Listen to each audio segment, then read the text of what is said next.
Obesity. The obesity epidemic. If fighting obesity seems to be an obsession everywhere, that's not your imagination. Roughly 67% of adults and 32% of children today are either overweight or obese.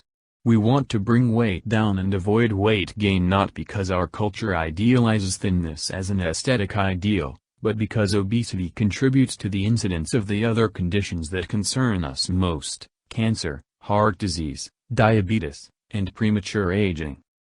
Obesity itself is not so much a disease as a collection of influences, propensities, and non-illness specific processes, a cluster of effects that, taken together, generate fat accumulation, insulin resistance, metabolic dysfunction, and particular patterns of hormonal imbalance. At the most basic level, though, obesity is simply a matter of having too much body fat. What constitutes too much is usually determined by a measure called the body mass index, BMI, which correlates height and weight according to norms established by studying large populations and determining the range of BMI values associated with good health. But there is an even simpler definition that works perfectly well: you have too much fat when it begins to impinge on other element of your health. Again, we're making a distinction between weight and body fat because, after all, a bulked-up bodybuilder could be said to be overweight, but well-toned muscle has never been associated with health risks. But fat is very definitely a health risk, and not just because it weighs the body down. Given popular images like the saddlebag or the spare tire, it's easy to think of the fat on your body as being somehow separate from the rest of you, something that lies outside your real body, something that's merely an add-on. But fat tissue is not only an integrated part of who you are, it actually functions as if it were a separate organ, releasing hormones that contribute to the body's overall regulation. In other words, fat is not the inert substance it might appear to be, but something that causes systematic, disease-related harm. This complicates the issue of how much fat is too much, because these hormonal influences begin to affect the body's functioning right from the start, long before a term like obesity would ever seem appropriate. Which is why our comprehensive and integrated approach is so essential, so you can get in there and correct imbalances long before they appear as symptoms of pathology. Success story. Meet Alan. He's 53 years old. He's gregarious, ambitious, and successful. He's also fought a 20-year battle with his weight, and it's a fight that he's been slowly losing. This despite the fact that he pays pretty close attention to his health and tries to follow the advice he picks up from various popular sources. He follows a fairly rigorous exercise regimen, churning along on an elliptical trainer 4 times a week for 45 minutes. And he watches what he eats, serially, in fact, in the various contortionist ways that each of the many diet plans he's followed has recommended. But all to not avail. When he came to see me for dietary advice, I could easily understand his frustration. "Doc," he said, "I think I'm just meant to have a spare tire my whole life. I mean, no matter what I do I am stuck at 190.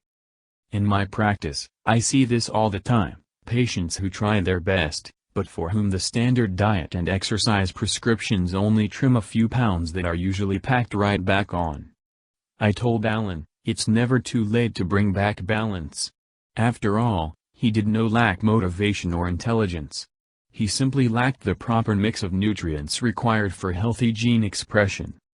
So with Alan I performed the usual battery of tests to determine, among other things, his blood glucose and cholesterol levels.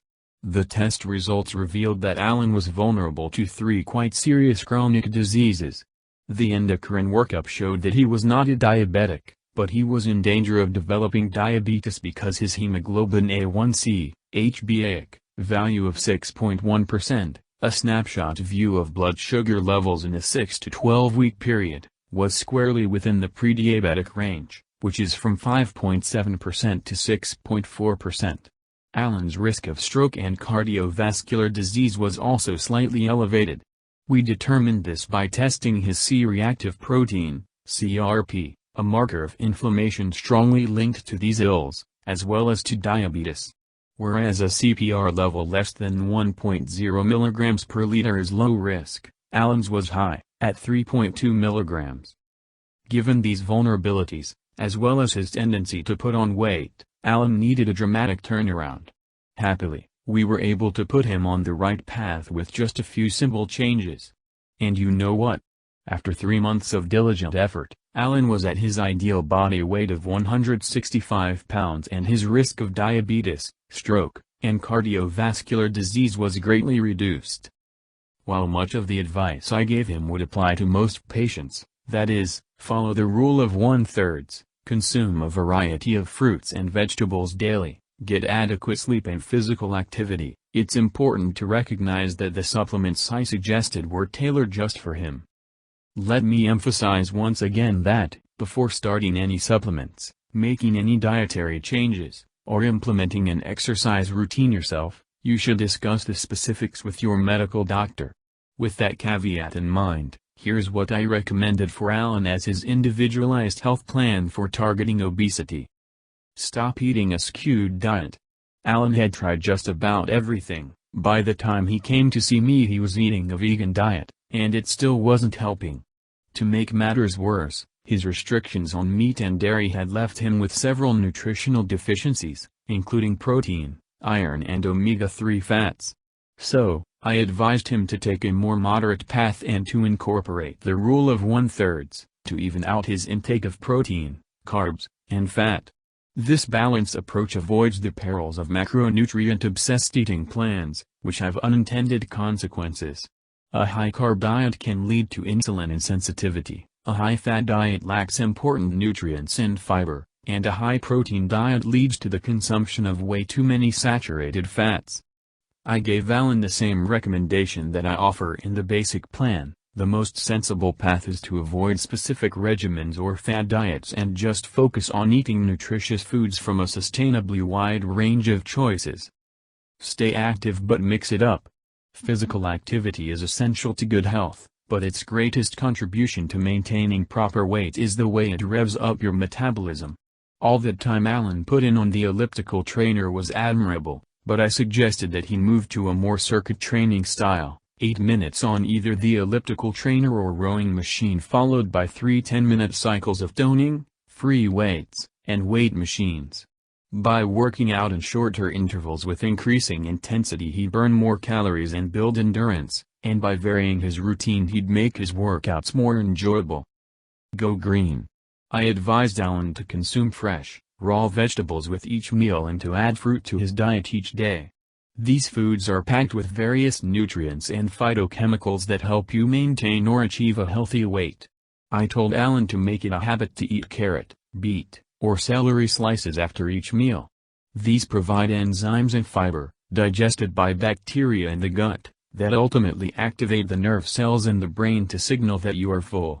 I also suggested that he eat 3 apple, orange, or grapefruit slices before each meal. Not only because it's a great tasting way to incorporate important nutrients, but because it makes you feel fuller faster by controlling insulin and sugar surges. Supplement your way of life. In Alan's plan I stressed the importance of getting nutrition primarily from a wide variety of the right kinds of foods, nuts, fruits, poultry, fish, beans and more, but I also suggested that he take supplements with his meals, which not only give the system a boost, but also help control how many calories the body actually absorbs.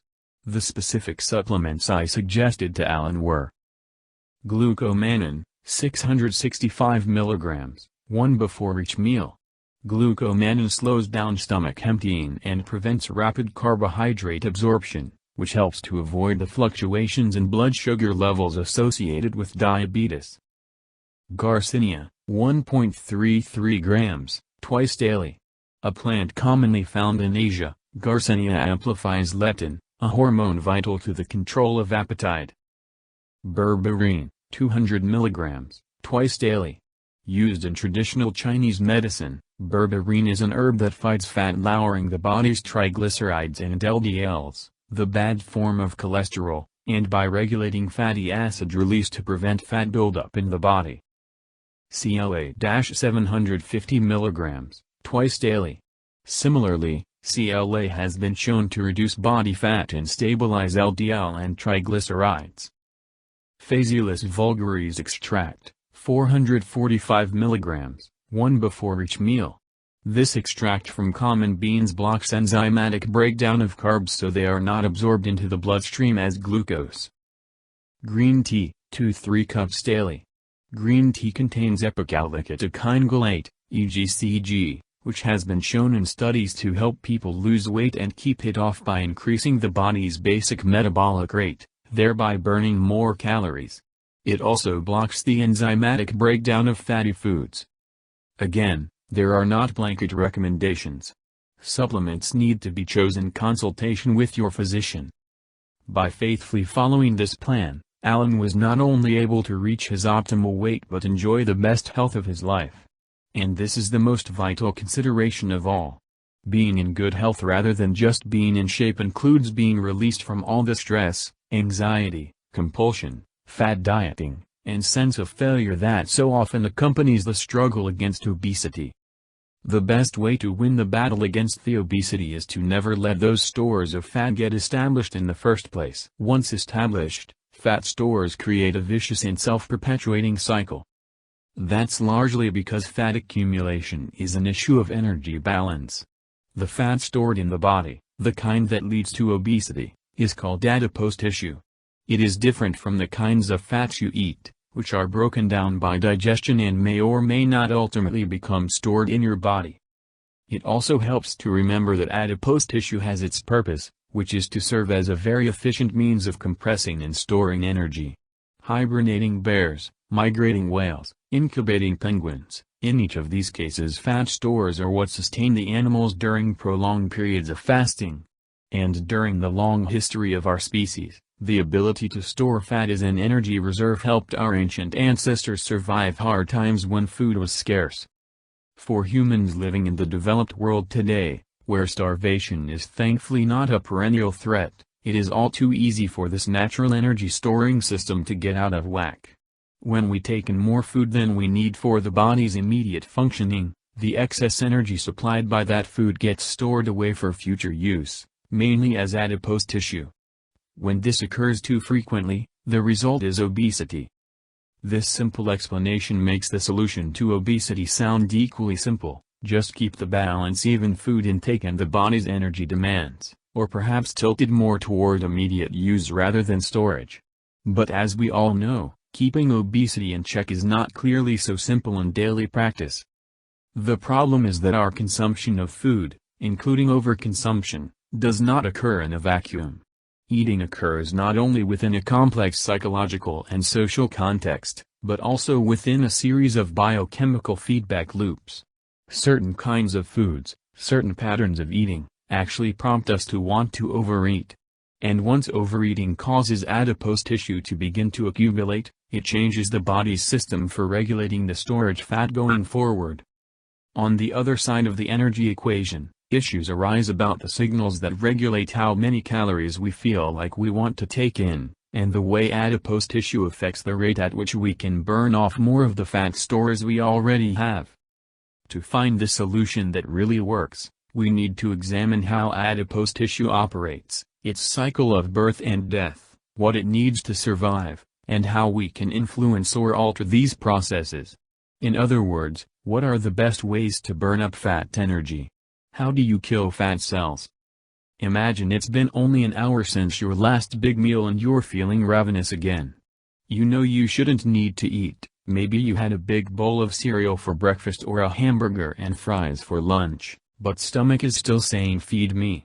And you know exactly the kind of food you're craving: a bag of chips, an energy bar, a tall mocha latte from the coffee shop. None of which makes sense, or is sensible, especially if you're trying to lose weight. Surely you have enough energy stored up to operate normally without taking in more. The trouble is, when the body tells your mind that it needs food, even when the mind knows better, the body always wins. What's going on there? What's going on is that you are hungry, which is to say that your brain is receiving signals that motivate you to replenish the body's energy stores. But why would your body be calling for more food when you've just eaten? Or put another way, why is your appetite working to throw off your body's actual energy balance? Appetite is a continuous tug-of-war between hunger and satiety. When the hunger signal is stronger in our brains, we experience it as the need to eat. When the satiety signal is stronger, we feel full. But this ebb and flow of signaling is not an automatic or immediate response to a literal condition of hunger or fullness. Hunger or fullness themselves are the signals that trigger the feeling of the need to eat or not, regardless of the amount of food currently in your digestive system. What hunger means is that the brain is receiving hunger signals. Satiety is the reception of satiety signals. If the hunger signal was turned off entirely, you would starve. And if the satiety signal was cancelled, you would gorge yourself to death. These signals aren't just symbols, like the flash of a traffic light that tells you to stop. They are in fact chemicals, hunger hormones, that travel from cell to cell throughout the blood.